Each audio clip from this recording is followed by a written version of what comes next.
आप सभी का अपने इस यूट्यूब चैनल पर बहुत बहुत स्वागत है।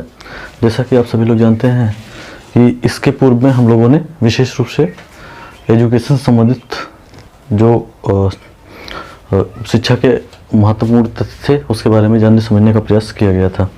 जैसा कि आप सभी लोगों को ज्ञात है कि इसके पूर्व इसकी परिकल्पनाओं के अंतर्गत जो शिक्षा की अवधारणाएँ हैं उसमें अलग अलग क्षेत्रों के माध्यम से ज्ञान का अर्जन हम लोग विशेष रूप से इसमें करते हैं। जो भी ज्ञान है उस ज्ञान को बढ़ावा देने के लिए अलग अलग सरकारों ने अलग अलग समय पर कुछ ना कुछ नियम लागू किए थे और कहीं ना कहीं उस नियमों को अगर देखें तो हम शिक्षा नीतियों के माध्यम से भी जान सकते हैं। कुछ मनोवैज्ञानिकों के आधार पर जो बनाए गए या कुछ गवर्नमेंट्स ने कुछ स्कीम्स बनाई उसके आधार पर हम कह सकते हैं कि बालक के ज्ञान का परिमार्जन जो गवर्नमेंट थी या कह सकते हैं जो शिक्षाविद थे उन्होंने आगे बढ़ाने या कहीं ना कहीं उसको लागू करवाने का प्रयास विशेष रूप से किया था, जो कि ज्ञान की वृद्धि के लिए ही आवश्यक है। तो हम कह सकते हैं कि जैसे आपने देखा होगा कि NEP हमने पढ़ा था, तो NEP 2020 थी, 29 जुलाई 2020 को आई। के कस्तूरी रंगन की अध्यक्षता में जो वो बना तैयार किया गया और कहीं ना कहीं उसी के माध्यम से हम लोग NEP को देखते हैं कि कस्तूरी रंगन की अध्यक्षता में आई थी वो, और 29 जुलाई 2020 को लागू की गई। और आज की डेट में अगर हम देखें तो NEP या न्यू एजुकेशन पॉलिसी या राष्ट्रीय शिक्षा नीति नेशनल एजुकेशन पॉलिसी और हमारे भारत में आई और उसी के माध्यम से हम लोग सुधार भी देखते हैं और या कहीं ना कहीं शिक्षा में कुछ प्रारूपिक बदलाव भी देखते हैं और बदलाव के साथ साथ उसमें सुधार होगा, ये चीज़ें जानने समझने का प्रयास भी उसमें किया गया था। ऐसे ही उसके पहले भी 1968 में भी एक शिक्षा नीति आई थी, ठीक है ना, तो उसमें भी ये चीज़ें हुई। ऐसे ऐसे बहुत सारी समितियां भी बनी हैं और उन समितियों को देखें तो जैसे राममूर्ति समिति या फिर कह सकते हैं कोठारी आयोग, उसके जो कोठारी आयोग बना उसके पहले उसकी भी एक समिति तैयार की गई, या फिर कह सकते हैं उसमें यशपाल समिति बनी थी और क्या कहते हैं उसमें गोखले समिति बनी थी। तमाम समितियां ऐसे तैयार की गई हैं जो कि शिक्षा में सुधार के लिए ही प्रमुख रूप से बताई गई हैं। इसी प्रकार से एक NCF आता है जिसको हम लोग कहते हैं NCF 2005। क्या कहते हैं? NCF 2005 के बारे में आज हम लोग अवलोकन किया जाएगा, क्योंकि ये भी शिक्षा में सुधार से ही संबंधित प्रणाली को आगे बढ़ाता है। इसकी प्रणाली को अगर हम लोग समझेंगे तो इसको हम कह सकते हैं इंग्लिश में नेशनल कैरिकुलम फ्रेम कहते हैं। 2005 का नेशनल कैरिकुलम फ्रेम के नाम से जाना जाता है। इसी को हम लोग हिंदी में कहते हैं राष्ट्रीय पाठचर्या की रूपरेखा। क्या कहते हैं? राष्ट्रीय पाठचर्या की रूपरेखा। राष्ट्रीय पाठचर्या की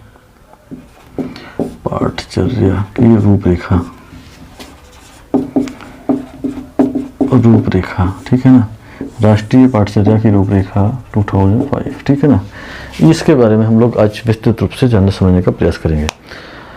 वैसे ये भी जो बनाया गया ये किस शिक्षा पे आधारित था, सबसे बड़ी बात तो यही है। वैसे आपसे प्रश्न भी ये बार बार पूछा जाता है कि NCF का नाम पूरा क्या है, तो राष्ट्रीय पाठचर्या की रूपरेखा।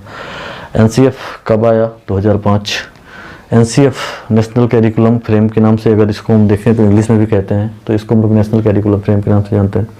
दूसरी नंबर बात है कि यह जो बना या भारत में जो शिक्षा प्रणाली लागू की जाती है वो बालक पे केंद्रित होती है कि बालक पे केंद्रित होती है कि अध्यापक पे केंद्रित होती है कि पाठक पे केंद्रित होती है।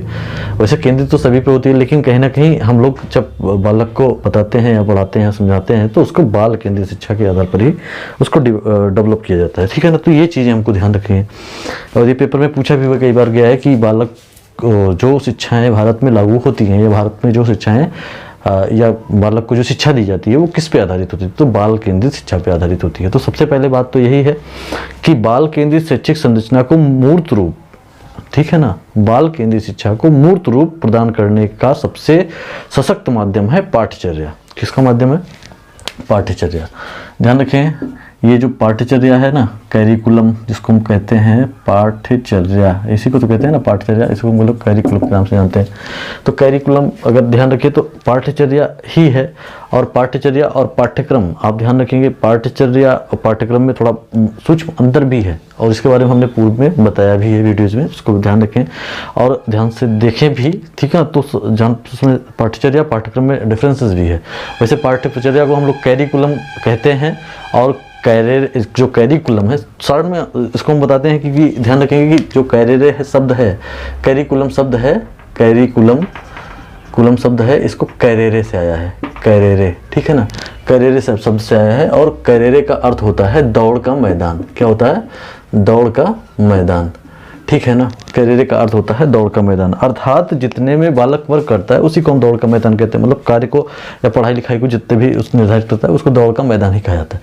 तो पाठ्यचर्या की जो शार्टली अगर हम समझने का प्रयास करें तो यह कैरिकुलम से बना है पाठ्यक्रम, पाठ्यचर्या शब्द, और इसी का अर्थ होता है, इसी को हम कह सकते हैं कि यह एक प्रकार का क्या होता है, दौड़ का मैदान। लेकिन इसका अर्थ जो है वो शिक्षा से संबंधित हम लगाते हैं, क्योंकि ये खेल का नाम तो है दौड़ का मैदान, लेकिन ध्यान रखें कि उतने में बालक वर्क करता है, तो इसका यहाँ से यही शाब्दिक अर्थ निकल के आता है। जैसे हम लोग स्कूला शब्द को देखते हैं, ध्यान से समझेंगे इसको भी, क्योंकि स्कूल शब्द जो आया है वो स्कूला से आया है, ये भी ध्यान रखेंगे। स्कूल शब्द किससे आया है?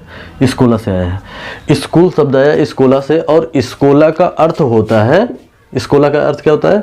अवकाश। क्या होता है? अवकाश। अर्थात इसमें भी अगर देखें तो नाम तो स्कूल है और हम उसमें बराबर रेगुलर रहते हैं, लेकिन इसमें नाम से संबंधित क्या है? अवकाश। आप समझ सकते हो कि ये चीज़ें हैं, इसके अर्थों को अगर समझने का प्रयास करें तो हम स्कूल के तात्पर्य को समझ सकते हैं। ये भी एथेंस की एक कहानी है, उसी के माध्यम से ये भी डेवलप हुआ है।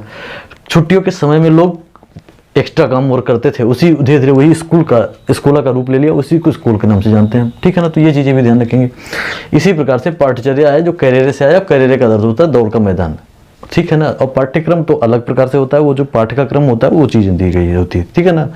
तो इसके अंतर्गत होती हैं। तो ये है जो पाठ्यचर्या में जो बच्चे अनुभव और उसी को मूर्त रूप देने का प्रयास भी किया गया है, ठीक है ना। तो कह सकते हैं कि इसीलिए पाठ्यचर्या में बच्चों के अनुभव और उनके स्तर तथा उनकी सक्रिय सहभागिता को वरीयता दी जानी चाहिए, यही बताया गया है। और इस तथ्य को ध्यान में रखते हुए NEP, ठीक है ना, NEP ने प्रमुख रूप से इसको बताया या बनाया या तैयार किया है, और जिसके पाठ्यचर्या के निर्माण के मार्ग में जो क्रियाकलाप होते हैं, मार्गदर्शक होते हैं, उनके सिद्धांतों का उल्लेख भी प्रमुखता से किया गया है, ठीक है ना। ये चीज़ ध्यान रखेंगे। इसमें जैसे क्या क्या क्रियाकलाप होते हैं इसको हम ध्यान रखेंगे, स्टार बना करके नोट करते जाएंगे, और कह सकते हैं कि ये इसमें क्या क्या चीज़ें होती हैं। इसमें कौन कौन से क्रियाकलाप को निर्धारित किया गया है, तो कह सकते हैं सबसे पहला नंबर पॉइंट्स है कि ज्ञान को स्कूल के बाहर के ज्ञान से जोड़ना। जो ज्ञान है, जो आपका नॉलेज है, उसको बाहर के ज्ञान से जोड़ना, ठीक है ना, अर्थात व्यवहारिक ज्ञान से ही जोड़ना। जैसे आपने NEP 2020 को अगर पढ़ा होगा, जो आपने पूर्व में बताया भी है, तो उसमें भी व्यवहारिक ज्ञान से ही जोड़ने का प्रयास किया गया है। फर्क इतना है कि वो NEP 2020 है, नई शिक्षा नीति 2020 या राष्ट्रीय एजुकेशन पॉलिसी 2020 के माध्यम से हम देख सकते हैं। लेकिन हम कह सकते हैं कि ये जो है ये कहीं ना कहीं उसमें भी ये चीज़ें इंक्लूड हैं, और कहीं ना कहीं इसमें भी ये चीज़ें दी गई हैं, लेकिन कहीं ना कहीं बाहर के ज्ञान से इसको जोड़ने का प्रयास किया जाए। दूसरी पॉइंट की बात करी जाए, अगर हम लोग एक पॉइंट देखें तो पहले नंबर ज्ञान को बाहर के ज्ञान से भी जोड़ा जाए। दूसरी नंबर बात कि ज्ञान जो पढ़ाई है, पढ़ाई को रटंतु पद्धति से मुक्त करवाया जाए या मुक्त किया जाए, रटंतु प्रणाली न लागू की जाए, मतलब रटवाया ना जाए बालकों को, और कहीं ना कहीं जो रटवाया जाएगा तो बालक को समस्याएं उत्पन्न होगी। तो इसको हम लोग कहते हैं कि रटंतु प्रणाली से इसको दूर किया जाए, कट किया जाए, ठीक है ना। और पाठ्यचर्या जो तीसरी पॉइंट बताई गई है, तीसरी पॉइंट के बारे में अगर समझने का प्रयास करें तो तीसरी पॉइंट में हम कह सकते हैं कि जो पाठ्यचर्या हो या पाठ्य पुस्तक हो, वो हो पाठ्य पुस्तक केंद्रित ना होकर बच्चों के चहुमुखी विकास की ओर उन्मुख हो। बालक के चारों तरफ विकास, मतलब सर्वांगीण विकास हो, और चहुमुखी विकास हो, मतलब चारों तरफ उसका विकास हो सके, और बालक को इसलिए उसके क्रियाकलाप को आगे बढ़ाने का प्रयास भी इसी के अंतर्गत किया गया है। नेक्स्ट टॉपिक में अगर देखें तो कह सकते हैं, चौथी पॉइंट्स में अगर स्पष्ट किया जाए तो कह सकते हैं कि जो परीक्षा को अपेक्षाकृत अधिक और लचीला बनाना व कक्षा की गति से जोड़ना ही प्रमुखता प्रदान की जाए। परीक्षा की अपेक्षाकृत अधिक लचीला बनाना मतलब उसको और तरीके से फ्लेक्सिबल तरीके से रखना और एक तरीके से उसको विस्तृत कर देना, ये चीज़ें बताई गई हैं। और एक ऐसी पहचान का विकास जिसमें प्रजातांत्रिक राज्य व्यवस्था के अंतर्गत राष्ट्रीय चिंता समाहित हो, ये चीज़ें इसके अंतर्गत बताई गई हैं। एनसीएफ के अंतर्गत इसमें जो एनसीएफ बनाया गया उसमें ये उल्लेख किया गया है, प्रमुखता से ये पॉइंट्स दिए ही गए हैं एनसीएफ के में, ठीक है ना। ये चीज़ें आपको ध्यान रखनी है और कहीं ना कहीं हमारे लिए ये महत्वपूर्ण भी है। तो एनसीएफ को आप लोग ये 5 पॉइंट्स में हम लोग इसको डिवाइड करते हैं और 5 पॉइंट्स को हम लोग ध्यान रखेंगे, ठीक है ना। सबसे बड़ी चीज़ है कि सभी बालकों को इससे जोड़ करके भी रखा जा सकता है। वैसे एनसीएफ का जो संस्करण है आप ध्यान रखें, एनसीएफ हमारा 2005 में हम लोग पढ़ तो रहे हैं 2005 के बारे में, लेकिन एनसीएफ का जो पहला संस्करण भी जो आया था, पहले संस्करण की अगर बात करी जाए तो एनसीएफ का जो पहला संस्करण आया था वो 1975 में ही आया था। एनसीएफ का जो प्रथम संस्करण था आप कह सकते हो फर्स्ट संस्करण, यह आया था 1975 में भी आया था। वैसे आप ध्यान रखें कि 1975 में भारत विश्व विजेता भी बना था, विश्व विजेता बना था, कपिल देव की कप्तानी में आप ध्यान रखेंगे। और 1975 में ही एक राष्ट्रीय पाठचर्या की रूपरेखा या एनसीएफ पहला भी एनसीएफ आ चुका था, पहला संस्करण था। दूसरे संस्करण की बात करें तो कब आया था, 1988 में आया था। सेकंड संस्करण की बात करें, सेकंड वाले संस्करण की बात करें तो ये आया था 1988 में। 1988 में आप ये चीज़ें भी ध्यान रखेंगे क्योंकि 1988 हमारे लिए महत्वपूर्ण है। और 1888 में सर्वपल्ली राधाकृष्णन का जन्म दिवस भी है, ये भी ध्यान रखेंगे। और 1988 में द्वितीय वाला आया था, क्या आया था, द्वितीय एनसीएफ आया था, मतलब दूसरा 1975 फिर 1988 में आया था। और फिर उसके बाद में एक जो थर्ड वाला आया था, वो थर्ड वाला आया था कब आया था, 2000 में आया था एनसीएफ थर्ड। और फोर्थ वाला आपका तो यही है 2005 वाला, ठीक है ना। ये है तो 75, 88, 2000 और 2005 ये 5 संस्करण बने। वैसे प्रथम वाले को तो आप ध्यान रख सकते हैं कि विजेता बना था भारत, तो विश्व कप का विजेता, तो ये चीज़ें ध्यान रखेंगे। और इसके माध्यम से हम कह सकते हैं कि राष्ट्रीय पाठचर्या की रूपरेखा के अंतर्गत जो एनसीएफ 2005 बना उसके प्रणाली को हम लोग विशेष रूप से जान सकते हैं, समझ सकते हैं, जो कि महत्वपूर्ण भी है हमारे लिए और पूछा भी जाता है बार बार पेपर्स में। तो एनसीएफ पाठचर्या की रूपरेखा के अंतर्गत अगर हम लोग ध्यान से समझने का प्रयास करें तो जो 2005 ये तो हमने बताया कि अपने 4 आए हैं और चारों को हम लोग ध्यान रखें, ये 4 भी है, एक ये भी है, तो 4 एनसीएफ को हम लोग समझते हैं, ठीक है ना। चारों को मतलब 4 का ध्यान रखेंगे, 4 कहाँ कब आए हैं, ठीक है। एनसीएफ 2005 की जो पाठचर्या का जो क्षेत्र था, एक ध्यान रखेंगे, एक फील्ड होता है ना, फील्ड होता है मतलब कितना क्षेत्र उसका निर्धारित किया गया था। तो क्षेत्र के बारे में अगर हम लोग ध्यान रखें तो कौन कौन से क्षेत्र थे इसमें ध्यान रखेंगे। क्षेत्र 1, 2, 3, 4, 5 क्षेत्र थे। 5 क्षेत्रों को अगर हम लोग समझने का प्रयास करें तो 5 कौन कौन से थे, उन 5 के बारे में अवलोकन करेंगे, ठीक है ना। 5 के बारे में अगर ध्यान रखें तो 1 आपका हो जाएगा, 2 आपका हो जाएगा, 3 हो जाएगा, 4 हो जाएगा और 5 हो जाएगा। 5 के बारे में अगर ध्यान रखें, जो उसका क्षेत्र था, फील्ड था, तो कह सकते हैं पहले नंबर पे काम के बारे में बताया गया था। काम, ठीक है ना। काम आप ध्यान रखेंगे कि इसमें अब आप समझ रहे होंगे कि काम की प्रवृत्ति को कैसे इसमें बताया गया है।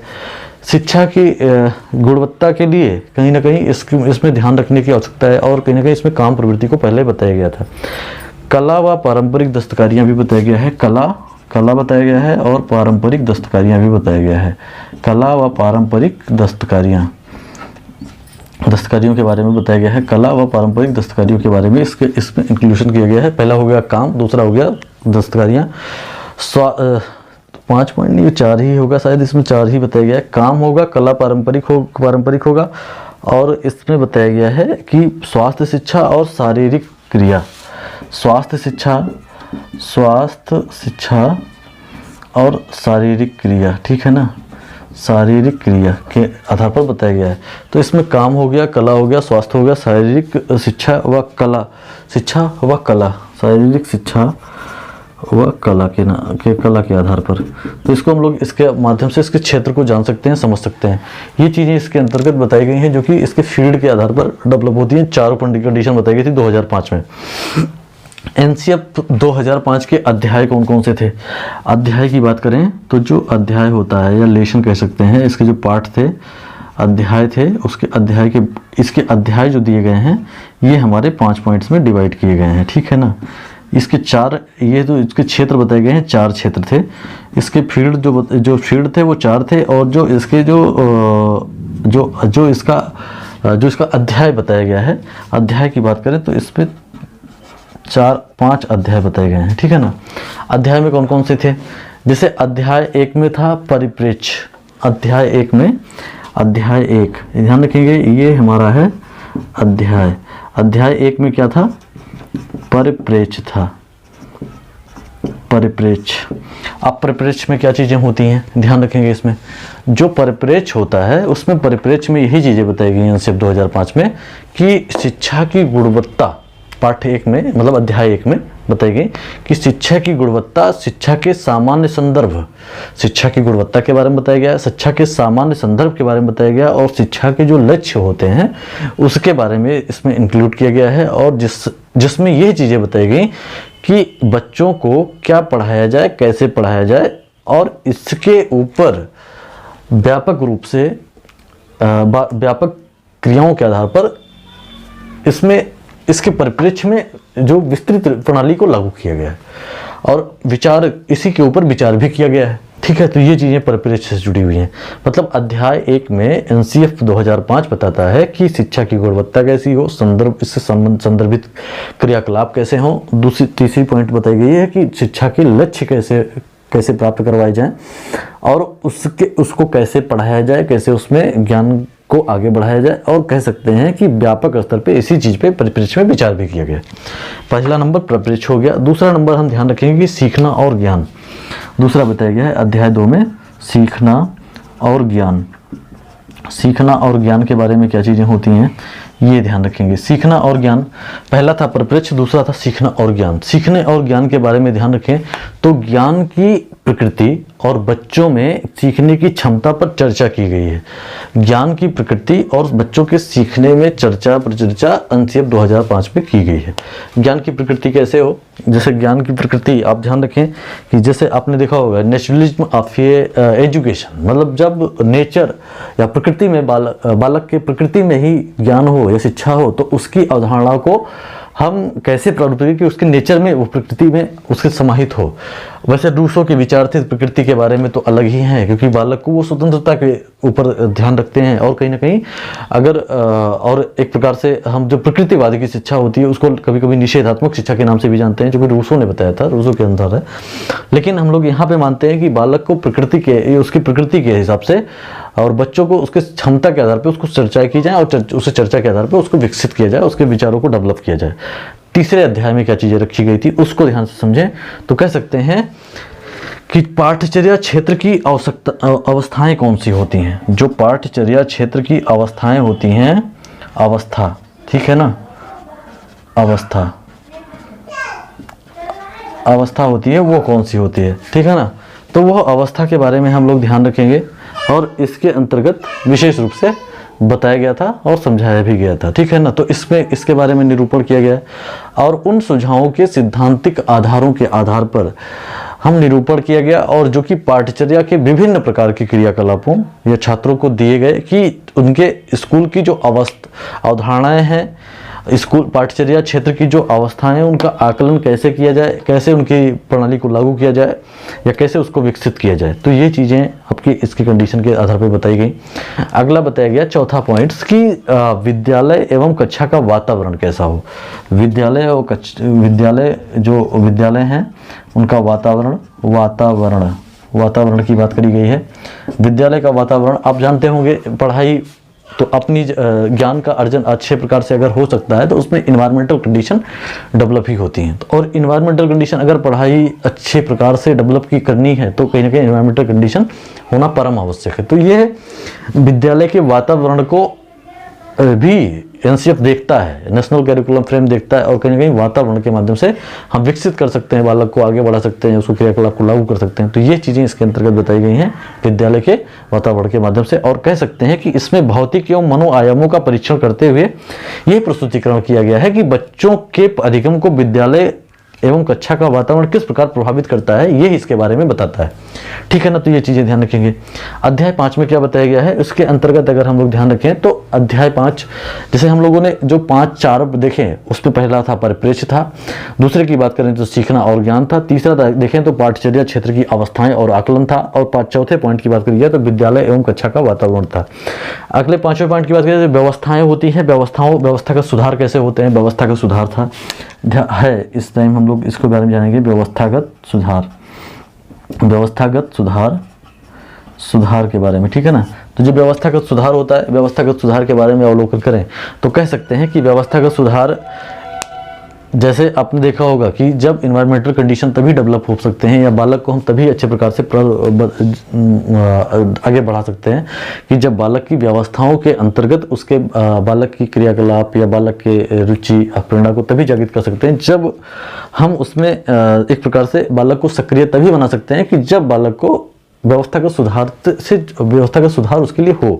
और कह सकते हैं कि इसमें एनसीएफ ने ये भी चीज़ें बताई हैं कि इसके अंतर्गत ये 5 अध्याय को जोड़ दिया है कि जिसपे एडमिनिस्ट्रेशन वर्क करे और कहीं ना कहीं उसको अलग अलग प्रकार से उसको लागू भी करवाया जाए। तो कह सकते हैं व्यवस्थागत सुधार के अंतर्गत इसमें बताया जाता है कि सक्रिय गतिविधियों के जरिए बच्चों को स्वयं को अभिव्यक्त करने में और वस्तुओं का इस्तेमाल करने में, और कह सकते हैं अपने प्राकृतिक और सामाजिक परिवेश की खोजबीन करने में सक्षम बनाने के लिए वर्तमान स्कूली व्यवस्था के लिए किस प्रकार की व्यवस्थागत सुधारों की जागरूकता होगी, इसी की चर्चा अध्याय 5 में प्रमुख रूप से की गई है। कहने का तात्पर्य यह है कि अध्याय 5 में जो व्यवस्थागत सुधार होते हैं उनके अंतर्गत अगर हम लोग ध्यान रखें तो व्यवस्थागत सुधार के अंतर्गत ही हम लोग बालक के, देखिए पाठचर्या तभी अच्छी होगी जब या बालक तभी सीख सकता है अच्छे प्रकार से, या बालक का ज्ञान तभी अच्छे प्रकार से डेवलप होगा, या बालक को काम की प्रवृत्ति या मतलब काल अच्छे प्रकार से तभी वर्क कर सकता है कि जब वो हो। पहली बात इन्वायरमेंटल कंडीशन अच्छा होगा, इन्वायरमेंटल कंडीशन के लिए व्यवस्था का सुधार भी अच्छे होने चाहिए, और कहीं ना कहीं उसकी प्रणाली को तभी हम अच्छा बना सकते हैं। तो ये है जो हम लोगों ने जानने समझने का प्रयास किया, उसके अंतर्गत अगर हम देखें तो इसके अध्याय के बारे में हम लोगों ने समझने का प्रयास किया है। वैसे एनसीएफ के जो सैद्धांतिक आधार भी बताए जाते हैं, सिद्धांतों के आधार पर अगर हम लोग देखें तो जो सैद्धांतिक आधार बताए जाते हैं वो सैद्धांतिक आधार कौन कौन से हो सकते हैं, उनमें हम देखें तो पॉइंट करके हम लोग नोट करते जाएंगे, और कहीं ना कहीं ये शॉर्टकट में हम लोग नोट करेंगे, क्योंकि सैद्धांतिक आधार मतलब जैसे आपने देखा होगा कि जैसे शिक्षा के सिद्धांत क्या हैं, अलग अलग विषयों के सिद्धांत क्या हैं, या कह सकते हैं कि मनुष्यों के सिद्धांत क्या है, व्यक्तियों के सिद्धांत क्या हैं, भौतिक प्रकृतिवाद के सिद्धांत क्या है, प्रयोजनवाद के सिद्धांत क्या है, मानववाद के सिद्धांत क्या है, मार्क्सवाद के सिद्धांत क्या है। ठीक है ना, सारी सिद्धांतों को हम लोग पढ़ते हैं, और कहीं ना कहीं जैसे आप देखते होंगे सबका अलग अलग सिद्धांत होता है। जैसे आपने देखा आदर्शवाद का सिद्धांत था आत्मिक प्रक्रियाओं को डेवलप करना, प्रकृतिवाद का सिद्धांत था कि प्रकृति के माध्यम से जो डेवलपमेंट होता है उसकी प्रक्रियाओं को लागू करना, प्रयोजनवाद मानता था कि जो क्रियाएं हम करते हैं उसी के आधार पर डेवलपमेंट को लागू करना, जॉन डीवी मानते थे। अगर हम यथार्थवाद की बात करें तो जो रियलिटी होती है, वास्तविकता होती है, उसी के आधार पर हम लोग मानते थे। तो कह सकते हैं कि ये सभी चीज़ें एक तरीके से सिद्धांतिक आधार होते हैं। तो सिद्धांतों के आधार को अगर हम परिकल्पित करें तो कह सकते हैं कि जो विद्यार्थी होते हैं, ये एनसीएफ 2005 के जो सैद्धांतिक आधार बताए गए हैं, ये कभी कभी पूछा भी गया है कि विद्यार्थियों के विकास एवं अधिगम के संबंध में उसकी दृष्टिकोण को डेवलप करना कह सकते हैं। ठीक है ना, प्रयोगात्मक माध्यमों को सक्रिय करना, या प्रयोगात्मक जो परिकल्पनाएं होती हैं उनको सक्रिय करना, और उसके माध्यम से शिक्षा को बढ़ावा देना। आगे कह सकते हैं कि बच्चों की जो सोच होती है, उन सोच के माध्यम से उसको पर्याप्त स्थानों पर या उसकी प्रकृति को समझना और उसको आगे बढ़ाना। आगे कह सकते हैं कि कक्षा में जो सभी विद्यार्थी होते हैं उनको समावेशी वातावरण के माध्यम से, समावेशी मतलब समान रूप से वातावरण को डेवलप करना, और कह सकते हैं उनको विकसित करना, उनके मन मस्तिष्क में उसके विचार को डेवलप करना। ये सभी चीज़ें राष्ट्रीय पाठ्यचर्या की रूपरेखा के जो सैद्धांतिक आधार होते हैं उनके बारे में बताई गई है।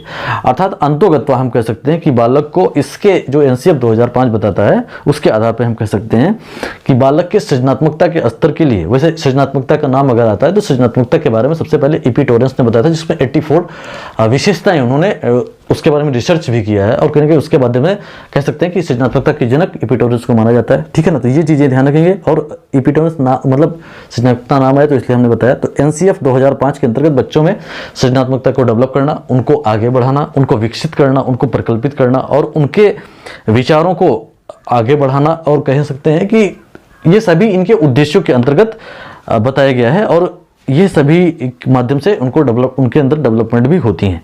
वैसे इसमें भी ये चीज़ें बताई गई हैं, साफ सफाई समिति बताई गई है, बागवानी समिति बताई गई है। इन सभी के माध्यम से भी बालक में अलग अलग क्षेत्रों में विकास हो सकते हैं। तो ये इनके सैद्धांतिक आधार थे। आज हम लोगों ने इनके विशेष रूप से वैसे एनसीएफ 2005 के बारे में पढ़ा। एक आपने ध्यान रखेंगे कि एनसीएफ केवल 2005 में ही नहीं आया है, मतलब एनसीएफ 2005 में आज पढ़ा गया है, लेकिन इसके पहले भी एनसीएफ आया है। एनसीएफ एक 1975 में आया था, 1988 में आया था, 2000 में आया था, 2005 में आया था। कब आया था? एक आया था आपका 1975 में, दूसरा आया था 1988 में, तीसरा आया था 2000 में, 2005 में। 4 आपके हो गए। वैसे इसके पहले 2 शिक्षा नीतियां आई है, तीसरी है शिक्षा नीति, तो ये भी ध्यान रखना है कि तीसरी शिक्षा नीति है। ऐसे ही इसमें एनसीएफ 2005 में ये जो हमने पढ़ा अध्याय के बारे में देखा, और हमने अगर कंक्लूजन करें तो कह सकते हैं इसके क्षेत्र जो होते हैं उसके होता है काम होता है, कला होता है, कला की पारंपरिक स्थिति होती है, काम होता है, कला होता है और स्वास्थ्य होता है, और कह सकते हैं कि शारीरिक शिक्षा से संबंधित क्रियाएं होती हैं। ये इसके क्षेत्र थे, फील्ड थे। अगर हम लोग बात करें इसके अध्याय की तो परिप्रेक्ष्य हो सकता है। परिप्रेक्ष्य हमने बताया था, अध्याय 1 में परिप्रेक्ष्य होता था। दूसरा सीखना और ज्ञान बताया था, पाठ्यक्रम की अवस्थाएं बताई थी, और कह सकते हैं कि इसमें एक वातावरण बताया था, विद्यालय का वातावरण, और परंपरागत सुधार कौन से होते हैं या व्यवस्थाएं कौन सी होती हैं इसके अंतर्गत बताया गया था। आप सभी लोग इसके बारे में ध्यान से समझने और जानने का प्रयास करें। इसको लाइक शेयर सब्सक्राइब आप सब करते रहें। जो भी प्रणाली समझ में नहीं आती उसको कमेंट्स भी विशेष रूप से करें। नेक्स्ट टॉपिक में हम लोग फिर से पुनः मिला जाएगा। धन्यवाद आप सभी का।